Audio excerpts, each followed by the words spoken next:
வணக்கம் குட்டீஸ். நாம மோமோ வேர்ல்ட் சேனலுக்கு உங்களை அன்போடு வரவேற்கிறோம். இங்க நாங்க அழகான கதைகள் மூலமா சூப்பரான விஷயங்களை கத்துக்க போறோம்.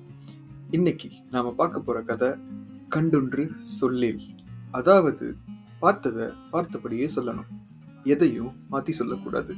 வாங்க கதைக்குள்ள போலாம். கவினும் கஜுவும் ஆறுயிர் நண்பர்கள். அவங்க எப்பவுமே ஒன்னாதான் இருப்பாங்க.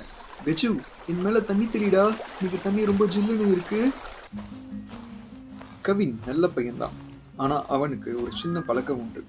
எதையும் கொஞ்சம் மிகைப்படுத்தி சுவாரஸ்யமா பேசுறது அவனுக்கு ரொம்ப பிடிக்கும். அன்னைக்கு ஊர் திருவிழா. பந்தலுக்கு நடுவுல ரொம்ப விலையுறந்த ஒரு கண்ணாடி விளக்கு வைக்கப்பட்டிருந்தது. ரிங்காரம் கொடுத்துக்கிட்டே ஒரு தேனி வந்து கஜுவோட காது கிட்ட சுத்திக்கிட்டே இருந்துச்சு. அது கஜுவுக்கு ரொம்ப அரிப்பா இருந்துச்சு. தேனியை விரட்ட கஜு தும்பிக்கையை ஆட்டும்போது எதிர்பாராத விதமா அந்த விளக்கு பட்டு விளக்கு உடைஞ்சிருச்சு. ஐயோ கஜு! அப்ப அந்த ஊர்க்காரங்கெல்லாம் வந்துட்டாங்க. யார் அந்த விலை உயர்ந்த விளக்கு உடைச்சது அப்படின்னு கேட்டாங்க. என் கண்ணால பார்த்தேன். கஜு கோபத்துல வேணுனே அதை உடைச்சிட்டான். கவின் சொன்ன பொய்யை கேட்டு மக்கள் கஜுவை மரத்துல கட்டி போட்டாங்க. அதுக்கு உணவும் கொடுக்கல. பின்ன வருத்தப்பட்ட கவின் கஜு கிட்ட, கஜு, என்னை மன்னிச்சிடு. தீனி கடிச்சதை பார்த்தும் நான் பொய் சொல்லிட்டேன். என்னால நீ தண்டனை அனுபவிச்சுட்டு இருக்க. கவின் ஊர்ல பெரியவங்க கிட்ட போய், ஐயா, என்னை மன்னிச்சிடுங்க, நான் பொய் சொல்லிட்டேன். கஜு எதையும் வேணும்னே செய்யல, அது ஒரு விபத்து தான்.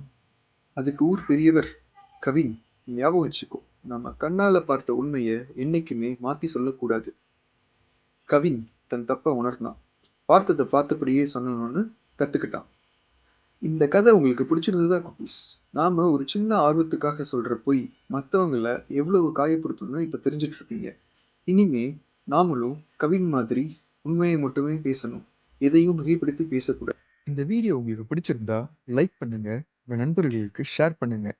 இது போல இன்னும் நிறைய நீதி கதைகளை கேட்க நம்ம சேனல் மோமா வேர்ல்டுக்கு சப்ஸ்கிரைப் பண்ணுங்க, மறக்காதீங்க. அடுத்த கதையில உங்களை சந்திக்கிறேன். அது வரைக்கும் பை பாய்.